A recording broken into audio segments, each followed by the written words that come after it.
और मैं आप सबसे 1% भी झूठ नहीं बोलूंगा। ये 850 जो ठेके खोले गए, ये सिर्फ पंजाब का इलेक्शन लड़ने के लिए खोले गए थे।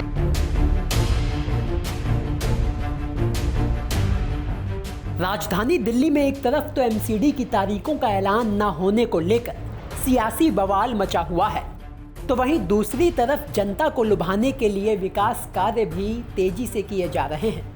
और इस दौरान किसी भी पार्टी के नेता एक दूसरे पर तीखी बयानबाजी करने का कोई मौका नहीं छोड़ रहे हैं।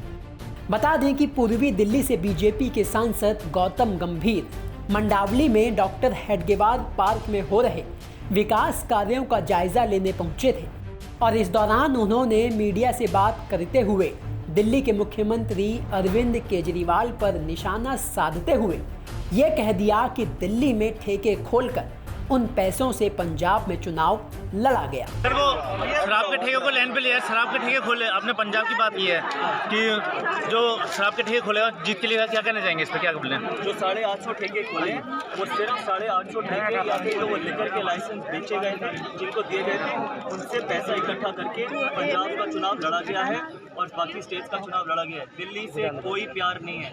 अगर आपके घर के नीचे ठेका खुलता तब आप जानते कि किस तरीके की महिलाओं को या बच्चियों को किस तरीके की तकलीफ हो रही है।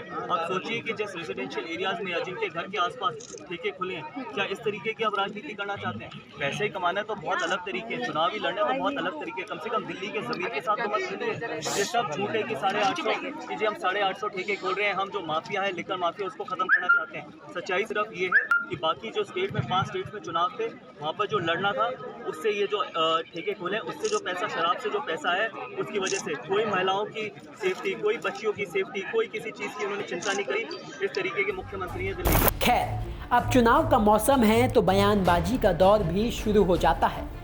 जैसे बीते कई दिनों से दिल्ली में निगम चुनाव की तारीखों का ऐलान न होने को लेकर बवाल मचा हुआ है, जिसे लेकर आम आदमी पार्टी बीजेपी और चुनाव आयोग पर मिलीभगत का आरोप लगा रही है, तो वहीं बीजेपी देरी को लेकर तीनों निगम को एक करने का हवाला दे रही है। खैर, चुनाव चाहे जब हो, पर जनता को लुभाने का काम शुरू हो गया है। आपको बता दें कि मंडावली के जिस डॉक्टर हेडगेवार पार्क का जायजा लेने गौतम गंभीर पहुंचे थे, उसके विकास के लिए गौतम गंभीर ने अपनी सांसद निधि से 1.80 करोड़ रुपए जारी किए हैं और इसी फंड से पूर्वी निगम इस पार्क के विकास कार्यों को करा रहा है। जिसकी जानकारी देते हुए गौतम गंभीर ने क्या बताया, वो सुनिए। यहाँ पर हमने पूर्वांचल के लोगों के लिए पॉइंट बनाया, तो साथ में बुजुर्गों के लिए हमने बैठने के लिए जगह बनाई है, जहाँ पर सारा हरा भरा चीज़ें होंगी।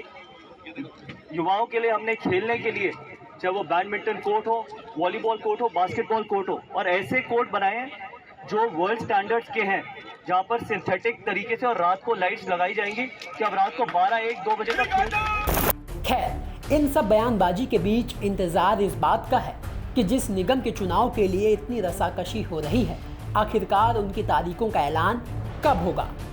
दिल्ली से रोहताश यादव की रिपोर्ट, दिल्ली तक।